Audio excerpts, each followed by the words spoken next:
नमस्कार सभी विद्यार्थियों का एक बार फिर से मेरे YouTube चैनल में। तो प्रथम श्रेणी व्याख्याता भर्ती में आज हम कार्ल ऑस्कर सावर के बाद में एक और नए विद्वान एल्सवर्थ हटिंगटन पर बात करेंगे आज। और जन्म जो है वो 1876 में हुआ और मृत्यु जो है वो 1947 में हुई। एल्सवर्थ हटिंगटन एक अमेरिकन विद्वान है और कुल 11 पुस्तकें या लगभग पुस्तकें जो हैं वो उनकी फेमस है, जो हमारे सामने जो है बार बार प्रश्न पत्रों में जो रिपीट की जाती हैं। कुल 28 पुस्तकों पर एल्सवर्थ हटिंगटन ने काम किया और 30 पुस्तकों के सह लेखक भी रहे। तो आज उन पर चर्चा करेंगे, क्या उनकी विचारधारा रही। मानव भूगोल के अंदर काफी अच्छा योगदान रहा इनका। इन्होंने मानव भूगोल के 2 तत्व भी बताए हैं, उन सब पर विचार से बात करेंगे। तो एल्सवर्थ हटिंगटन पर आज बात करेंगे भी, वही प्रमुख बिंदुओं पर चलेंगे। चलिए भी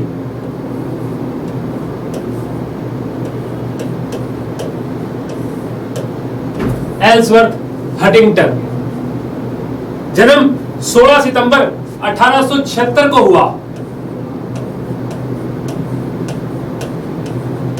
16 सितंबर 1876 को एल्सवर्थ हटिंगटन का जन्म जो है वो इलिनिया राज्य के गैल्सबर्ग शहर में हुआ। इलिनिया राज्य के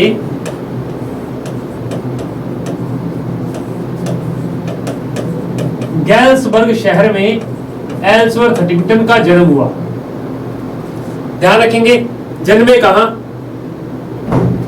प्रमुख रूप से भूविज्ञान, स्थलाकृति और जलवायु विज्ञान पर कार्य किया। कार्य जो है वो भूविज्ञान, जलवायु विज्ञान और स्थलाकृति भूगोल पर जो है एल्सवर्थ हटिंगटन ने अपना कार्य किया भी। तो 3 प्रमुख बिंदु रहे एल्सवर्थ हटिंगटन के भूगोल विषय को लेकर। प्रथम नियुक्ति 1897 में तुर्की में हुई। पहली नियुक्ति 1897 में तुर्की देश में हुई। ध्यान रखेंगे वहां हारपुट नगर में भूगोल के प्राध्यापक बने एल्सवर्थ हटिंगटन। तो तुर्की के हारपुट नगर में भूगोल के प्राध्यापक बने।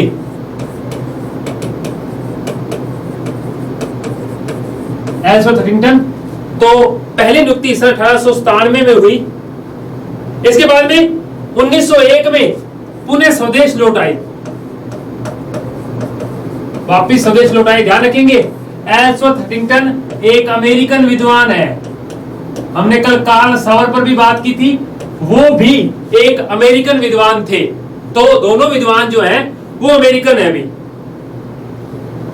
इसके बाद में हार्वर्ड विश्वविद्यालय में डेविस के निर्देशन में कार्य किया। हार्वर्ड विश्वविद्यालय में डेविस के निर्देशन में कार्य किया। और इसके बाद में जो पहला जो प्रमुख था 1903-04 में मध्य एशिया की यात्रा पर गए हटिंगटन। 1903-04 में मध्य एशिया की यात्रा की हटिंगटन ने। उसके बाद में 1905 और 6 में उत्तरी भारत की यात्रा की। फिर यहीं से एल्सवर्थ हटिंगटन उत्तरी भारत से होते हुए, तारीन बेसिन होते हुए साइबेरिया की जो है वहां अपनी यात्राओं पर गए। उत्तर भारत से लेकर फिर तारीन बेसिन होते हुए और फिर साइबेरिया की तरफ एल्सवर्थ हटिंगटन ने यात्रा की भी। चलिए इसके बाद में ही प्रथम विश्व युद्ध के अंतिम वर्ष में इन्होंने संयुक्त राज्य अमेरिका की सेना में गुप्तचर की नौकरी की। ठीक है, ध्यान रखेंगे प्रथम विश्व युद्ध के दौरान यूएसए की सेना में गुप्तचर की नौकरी की एल्सवर्थ हटिंगटन ने। प्रमुख बात ध्यान रखेंगे कि जन्म कब हुआ और कैसे कैसे रहे एल्सवर्थ हटिंगटन भाई। आगे बात करेंगे भी इसके ऊपर। और इसके बाद में 1920 में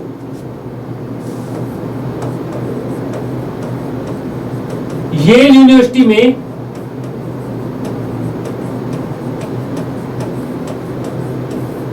कार्य किया और 1947 तक सेवानिवृत्त तक ये वहीं रहे भाई। तो एल्सवर्थ हंटिंगटन का जन्म 16 सितंबर 1876 को इलिनॉय राज्य के गैल्सबर्ग शहर में हुआ। फिर कार्य किया भूविज्ञान, जलवायु विज्ञान और स्थलाकृति में।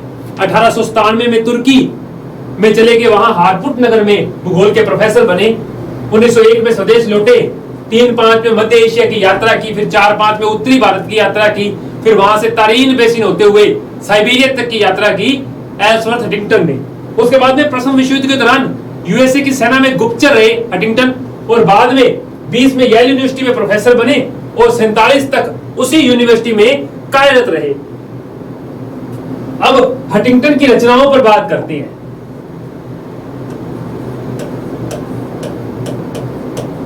एल्सवर्थ हंटिंगटन की कल हमने कार्ल सावर की पुस्तकों पर बात की थी, जिसमें 2 पुस्तकें प्रमुख हमने कल उन पर बात की थी। वही याद रखनी है, द मॉर्फोलॉजी ऑफ लैंडस्केप और cultural geography.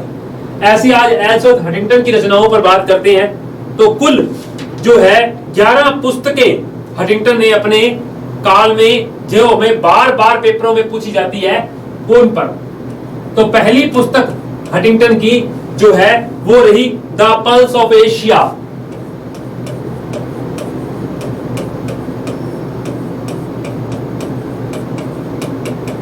The pulse of Asia पहली पुस्तक रही 1907 में। दूसरी पुस्तक सभ्यता और जलवायु,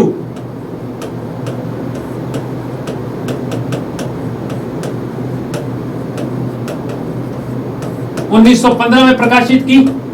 दोनों बहुत बार पूछी गई है, क्लाइमेट एंड सिविलाइजेशन। उसके बाद में फिलिस्तीन और उसका रूपांतरण,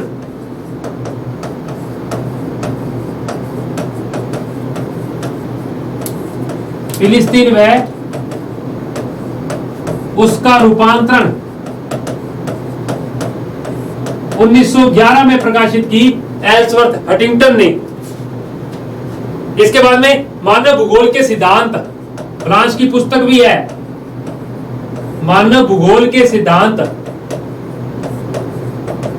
प्रिंसिपल ऑफ ह्यूमन ज्योग्राफी, मानव भूगोल के सिद्धांत 1920 में प्रकाशित किया इसे एल्सवर्थ हंटिंगटन ने। उसके बाद में जलवायु परिवर्तन 1922,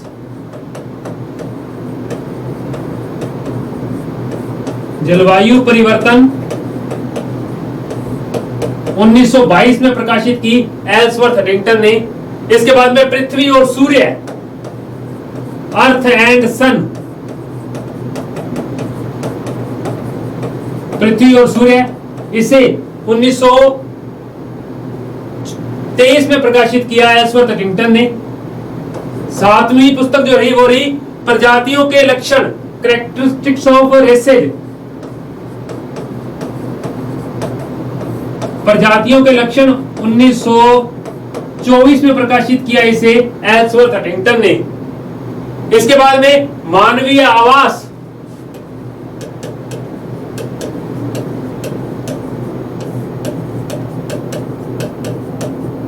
इसको हंटिंगटन ने 1927 में प्रकाशित किया भाई। इसके बाद में आर्थिक व सामाजिक भूगोल,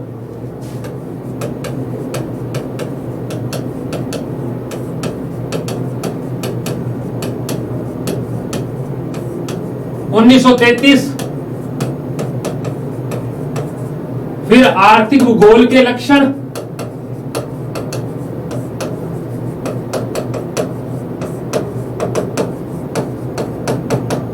(1940) में प्रकाशित किया इसे हंटिंगटन ने। और अंतिम पुस्तक रही सभ्यता के प्रमुख स्रोत,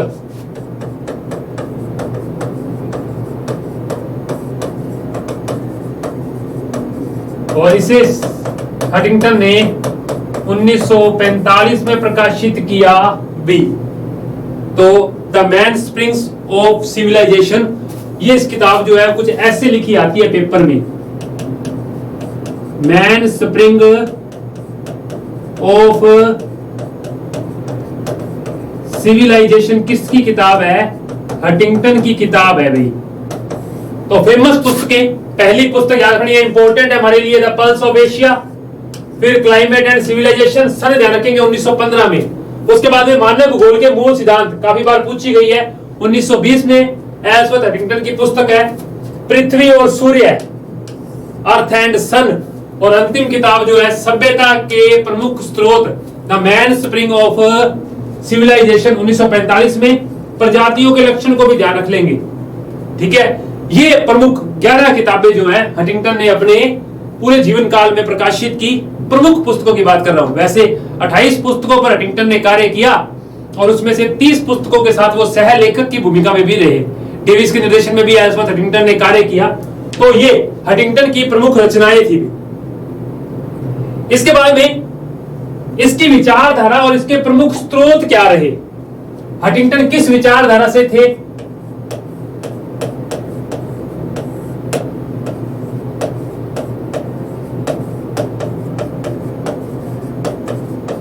और किस किस भूगोल में इन्होंने अपना योगदान दिया भाई? चलिए, हंटिंगटन वैसे मानव जीवन पर प्रकृति के लक्षणों को प्रमुख मानते थे और इनकी विचारधारा जो है उसमें सबसे पहला था मानव भूगोल की विचारधारा। और उसमें भी प्रमुख जो बिंदु थे, इन्होंने दो जो मानव भूगोल के विषय क्षेत्र में जिन दो बिंदुओं पर बात की वो थे, एक तो भौतिक दशाएं और एक मानवीय क्रियाएं। आप 12वीं की आरबीएसई बोर्ड की पुस्तक को देखेंगे तो उसमें दोनों बातें लिखी हुई है कि हंटिंगटन द्वारा मानव भूगोल का विषय क्षेत्र दो बिंदुओं पर बेस था, मानवीय क्रियाएं और भौतिक दशाएं।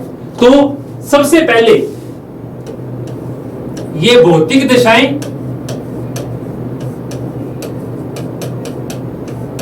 और मानवीय क्रियाओं को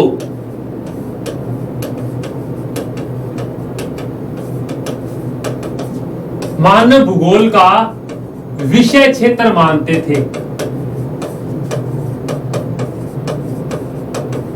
मानव भूगोल का विषय क्षेत्र मानते थे कौन? हंटिंगटन, पहली बात। और भौतिक दशाओं में ये 5 बिंदुओं पर बात कर रहे थे। एक तो भूमंडल की स्थिति, एक जलवायु, एक मिट्टी, भूमंडल की स्थिति, उच्चावच, जलवायु और हमने बात की मिट्टी, और एक बिंदु इसमें था जल।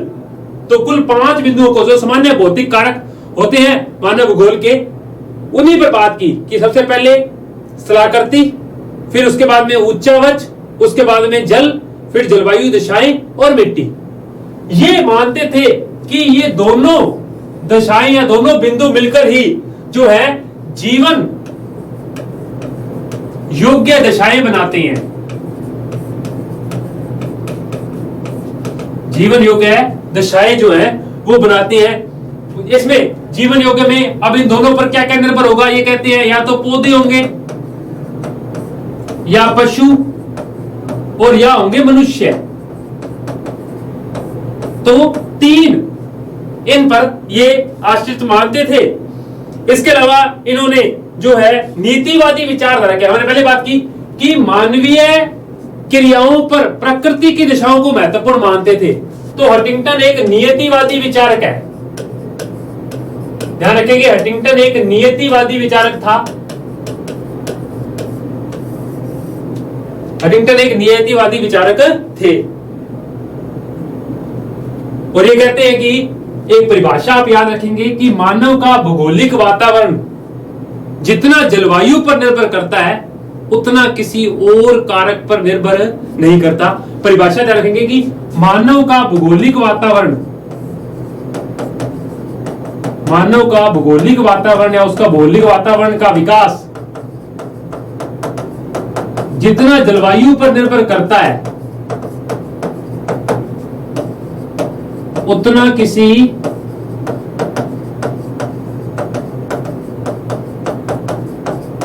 और कारक पर निर्भर